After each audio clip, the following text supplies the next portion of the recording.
guys, got another one to show off for you.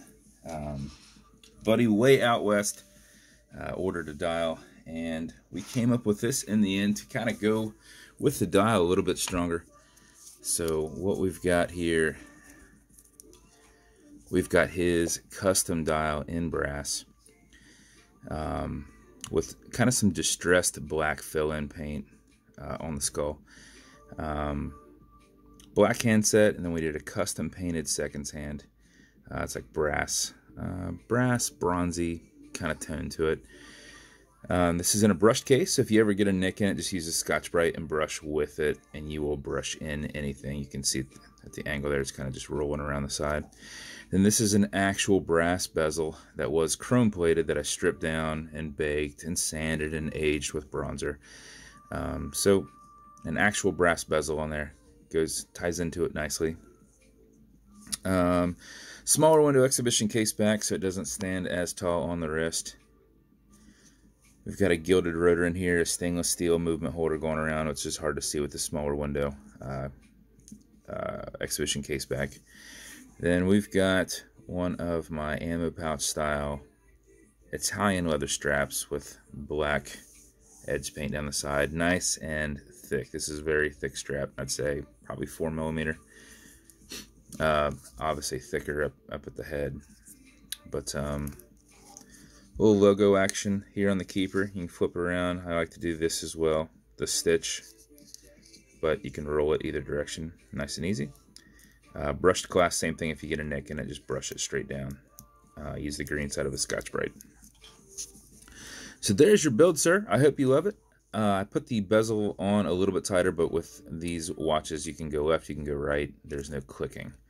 So it's a bit tough to turn, but not really necessary to turn unless you're actually trying to mark something. You know, if you're like, I need to know 15 minutes from now, you can put it on your minute, and you can time it out that way. So it'll turn left, it'll turn right. There's no clicking involved.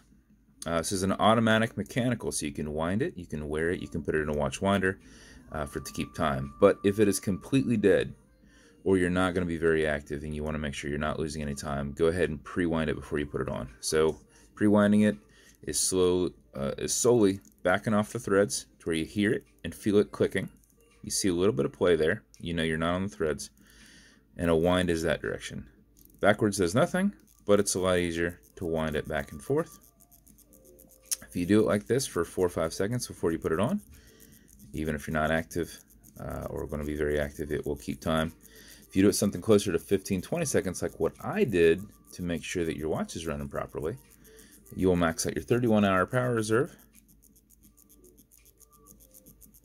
which is kind of like what I'm doing right here. But you can't overwind it, so you can just wind it all day if you want. It just won't add any time to it. It'll just only take in full input and deflect anything else thereafter. So if you pull it to the one and only click, you can now set your time. And it's not a hacking movement, so it's going to keep going.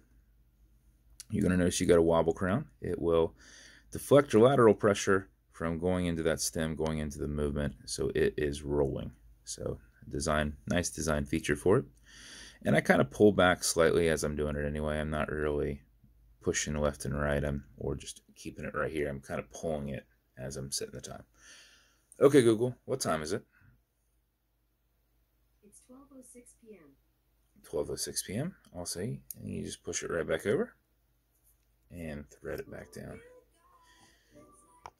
And that's how you do it.